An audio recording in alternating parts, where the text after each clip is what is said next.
I'll keep going back to a thing that I try to say every time we talk about these things, which is that I'm really interested, and I know you know this, is like, what are the polls telling us directionally? Here's Joe Scarborough, and he's very upset because the polls are now showing that Trump is up 11 points in Nevada, even, and the swing state stuff's not looking too good.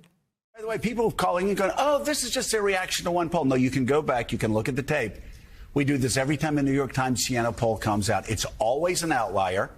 And the New York Times always gets 15 or 16 articles out of them that everybody rushes to because it says Earth ends at 5 o'clock.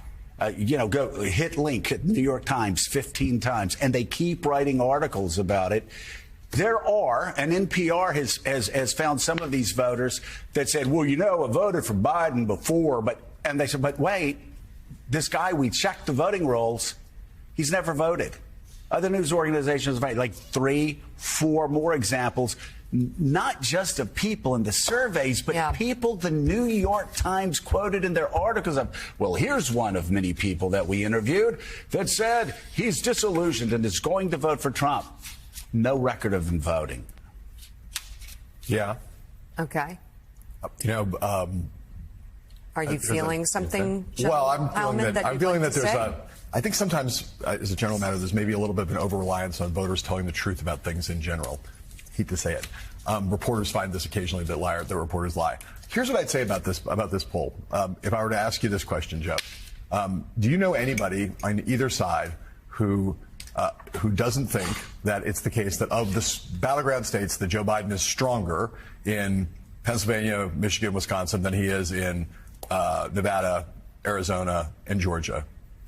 It sounds about right. I've seen some polls that show that Georgia is very close. Greg Bluestein actually had an article that also says the Siena poll is wildly off. I'm not saying it's not close. I'm not going to carry water for the New York Times or for the methodology of this poll. I'll keep going back to a thing that I try to say every time we talk about these things, which is that I'm really interested, and I know you know this, is like, what are the polls telling us directionally about the race? I understand there's a difference, though, with the New York Times Siena poll, and you know this. It's given disproportionate impact.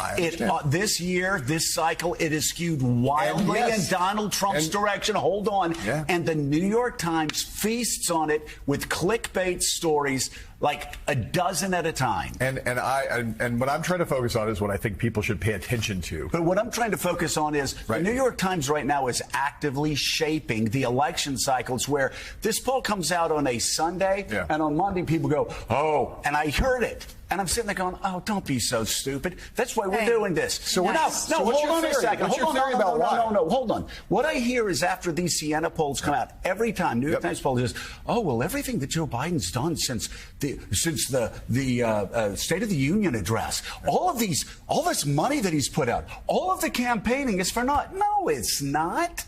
No, it's not. There's one poll that's wildly skewed every time. Okay.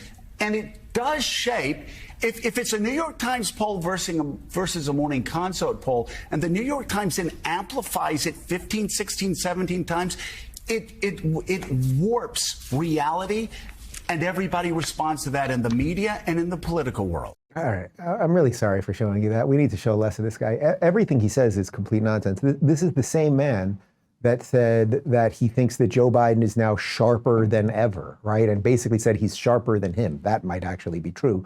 But now his argument is that the New York Times is lying to the advantage of Donald Trump. Have you people been paying attention to anything happening on planet Earth for the last 8 years? I mean, it's absolutely wild.